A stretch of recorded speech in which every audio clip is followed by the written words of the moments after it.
ಹಾರ್ಮುಜ್ ಜಲಸಂಧಿಯನ್ನ 48 ಗಂಟೆಯೊಳಗೆ ತೆರೆಯಲು dead line. ಇಲ್ಲದೇ ಇದ್ರೆ ಇರಾನ್ ಪವರ್ ಪ್ಲಾಂಟ್ಗಳನ್ನ ನಾಶಪಡಿಸೋದಾಗಿ ವಾರ್ನಿಂಗ್. ಅಮೆರಿಕ ಅಧ್ಯಕ್ಷ ಟ್ರಂಪ್ ಡೈರೆಕ್ಟ್ ಹಿಟ್.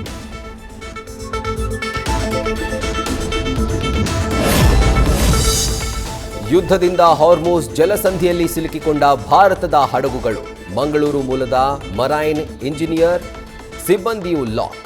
ಹಡಗಿನ ಮೇಲೆ ಹಾರ್ತಾ ಇರೋ ಮಿಸೈಲ್ ಕಂಡು ಅನುಕ್ಷಣವೂ ಢವಢವ. ಎಲ್ಪಿಜಿ ಅಭಾವದ ಸಂಕಷ್ಟದ ನಡುವೆ ಮಂಗಳೂರಿಗೆ ಬಂದ ಹಡಗು. ಅಮೆರಿಕಾದಿಂದ ಹೊರಟಿದ್ದ Y6 ಪಯೋನಿಯರ್ ಎಂಟ್ರಿಯಿಂದ ನಿರಾಳದ ನಿರೀಕ್ಷೆ. 16,714 ಟನ್ ಎಲ್ಪಿಜಿ ಹೊತ್ತು ತಂದಿರೋ ಟ್ಯಾಂಕರ್ ಶಿಪ್.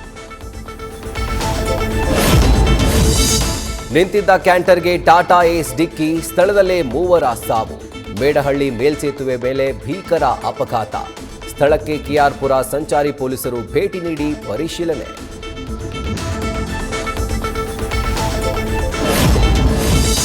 ಚಿಕ್ಕಬಳ್ಳಾಪುರದಲ್ಲೂ ಭೀಕರ ಅಪಘಾತ. ಹೈವೇಯಿಂದ ಸರ್ವಿಸ್ ರಸ್ತೆಗೆ ಬರ್ತಿದ್ದ ಟಿಟಿಗೆ ಲಾರಿ ಡಿಕ್ಕಿ. ಕಾಶಿ ಯಾತ್ರೆಗೆ ಹೊರಟಿದ್ದ 3 ಮಹಿಳೆಯರ ದುರ್ಮರಣ. ನ್ಯೂಸ್ ಫಸ್ಟ್ ನಿರ್ಭೀತಿಯಿಂದ ನಿಮ್ಮ ಪರವಾಗಿ.